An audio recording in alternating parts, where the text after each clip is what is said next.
खासगी कंपनीतील मराठी कर्मचाऱ्याला परप्रांतीय वरिष्ठ अधिकाऱ्याकडून त्रास, एक बिहारी सब पे पहारी अशी अधिकाऱ्याकडून धमकी, तर शिवसेना उद्धव बाळासाहेब ठाकरे पक्षाकडून मुजोर अधिकाऱ्याची कान उघडणी।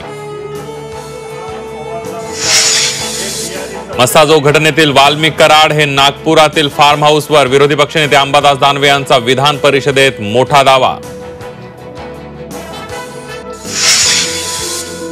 बीडमधील सरपंच देशमुख हत्येप्रकरणी मास्टर माइंडवर कारवाई करणार, मुख्यमंत्र्यांचं आश्वासन, तर धनंजय मुंडे आणि वाल्मिक कराडला वाचवण्याचा प्रयत्न, जितेंद्र आव्हाडांचा आरोप। संजय राऊत यांच्या भांडूपमधील घराची रेकी केल्याचा आरोप, पोलीस घटनास्थळी दाखल, चौकशी सुरू। मुंबईत भाजप विरोधात काँग्रेसचं आंदोलन, मंत्रालयासमोर काँग्रेसचं आंदोलन, पोलिसांकडून आंदोलकांची धरपकड।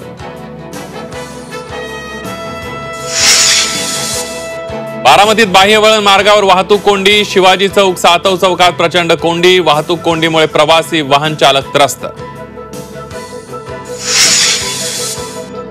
आणि कर्नाटक सरकारचा अलमट्टी धरणाची उंची 5 मीटरने वाढवण्याचा निर्णय, पश्चिम महाराष्ट्रातील कोल्हापूर, सांगली आणि सातारा जिल्ह्याला पुराचा धोका।